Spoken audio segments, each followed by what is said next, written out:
Well, welcome to week 2 of Rebel Nation. Beside UNLV football beat writer Mark Anderson, I'm Brian Salmon. So the Rebels have UTEP Saturday at Sam Boyd at 6 p.m. But first, before we get to that game, let's kind of talk about the game that they had, their season opener at USC. They lost 43-21.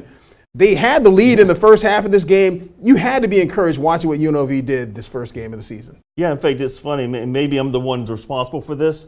They were taking credit for it. They're in USC territory. I said, they should. I think I said they should go into halftime with a lead. Oh. So I think I messed it up for them because then they missed the field goal. That's your fault. And then USC goes down the field and scores a touchdown, takes the lead for good. So yeah, blame me for it. But yeah, no, I thought going in the game, I thought UNLV would at least cover the spread and come away feeling pretty decent about itself. And for 3 quarters, I mean, they're only down 19-14, and then depth and talent basically took over in the fourth quarter, and then you saw the difference. But yeah, I think it's a lot to build on for UNLV. I would agree. I mean, look at the numbers. Armani Rogers goes 12 for 27. He had 97 yards passing. Not great, but he did have 2 touchdown passes, which was great. And their rushing game, they rushed for over 300 yards in the game. I mean, what more could they ask for in a game against USC at LA Coliseum and having the lead? But then the fourth quarter actually happened?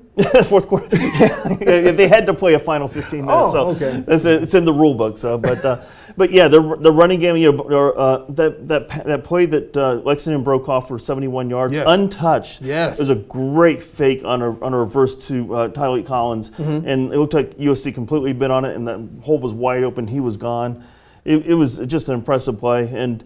Yeah, I mean they stood toe to toe with those guys for a while, and then you mentioned Armani's passing, some struggles completing passes. Yeah, USC's pass defense is as good as there is in the Pac-12. I'll put their linebackers and defensive backs up with any one of the Pac-12. They didn't have a lot of open receivers. They had a couple of drop passes, so I know there are questions about Armani's completion percentage even going into the season. Yeah. I wouldn't read too much into this game on that. Let's see what happens the next couple weeks. How about the second pass touchdown that he had? That thing was a dart. It was. I mean, he right into a nice window there. I mean, he, as you said, his numbers don't look fantastic, but the passes that he completed, he actually did it versus a very good defense. So it's encouraging how he threw the ball anyway, right? He did, and he picked up. If you take away the sacks, he picked up over 100 yards rushing. He did. So that tells you something right there against that defense. Yeah. I mean, what's he going to do the next 2 weeks? He should have 2 really big games, at least on the ground. And I think his passing numbers will pick up too. All right, so you talk about what he'll do in the next 2 weeks. Man, you're a TV guy already. Yeah, nice little segue. Of course, UNLV up next. They have UTEP at Sam Boyd Stadium. Both teams are coming into the home opener 0-1. UTEP lost to Northern Arizona 30-10, which wasn't great, but there is a silver lining if you're head coach Tony Sanchez and trying to prepare your team for facing a team that is 0-1. You talked to Lexington Thomas, and he talked about what that challenge may be. Here's what he had to say. Like Coach said, as far as running the ball, being patient, I was really watching film today. I seen a couple of their fronts. It was more like we're going to have you think that this side open, but we're going to blitz the backside. So it's more like me being a running back, being more patient in the hole, not trying to make all the home plays like Coach said. Get 4 yards, 5 yards at a time. All right, so Thomas obviously had a good game versus USC. He would love to have a good game versus UTEP, but he's not going into it with his eyes closed, is he? No, the one thing that UTEP did well in the Northern Arizona game was play good run defense. Well, only 3 yards per carry, 107 yards rushing total. So I think UNLV's going to have better rushing numbers than that.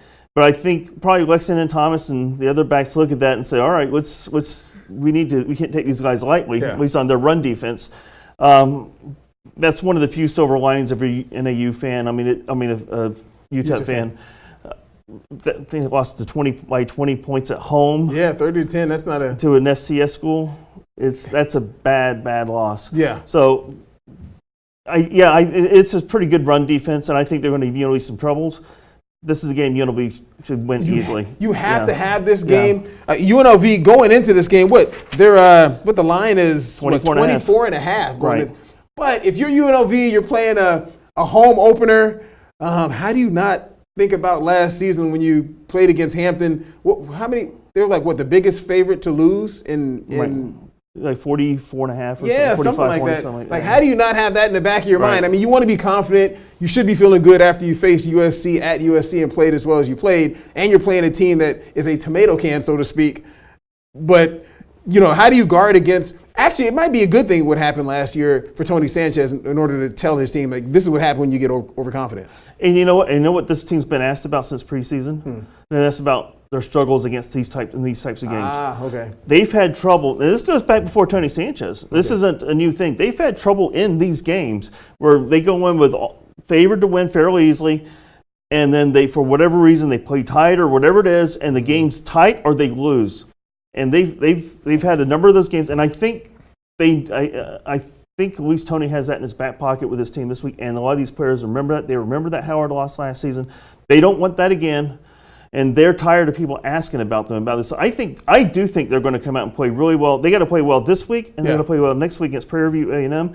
They got to make statements in both those games that this is not the same old UNLV team, because if they don't, then it's going to be another one of those seasons where people are going to be questioning about the direction of this program. Yeah, well, this program is a program that wants to go to a bowl game. You want to go to a bowl game. So at the beginning of the year, if you're yourself or you're me or people that are covering the team, looking at the team, you're looking at the schedule like, okay, this should be a win, this should be a win, this should be a win. This is, maybe if they get this one, they'll put them in good position. Right. And these are two games, as you're saying, that you look at the schedule like, hey, they should win these two games, and this should put them in good position moving forward for making a bowl game. Yeah. And I mean, that's got to be how they're going into this game. Like, okay, we have to win this game. Maybe that makes them tight. Yeah, well, because of the pressure's on them. And UTEP comes in with nothing to lose. But I think it's not enough just to win these games. I think they need to make statements in both these games. I think they need to basically call these shut-up games.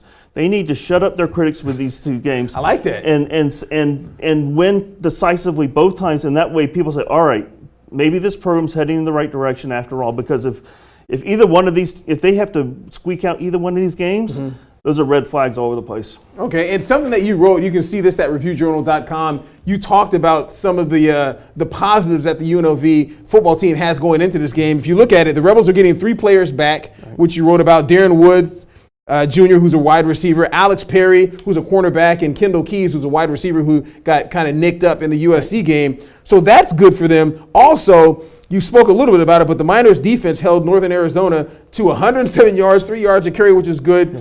And the Rebels obviously favored by 24.5. But talk about like the 3 guys that they're getting back and how much that should help them out moving forward. Well, that's huge. I mean, when Kendall Keys went down, I thought he had a concussion. It looked like that's the first thing you think about, right?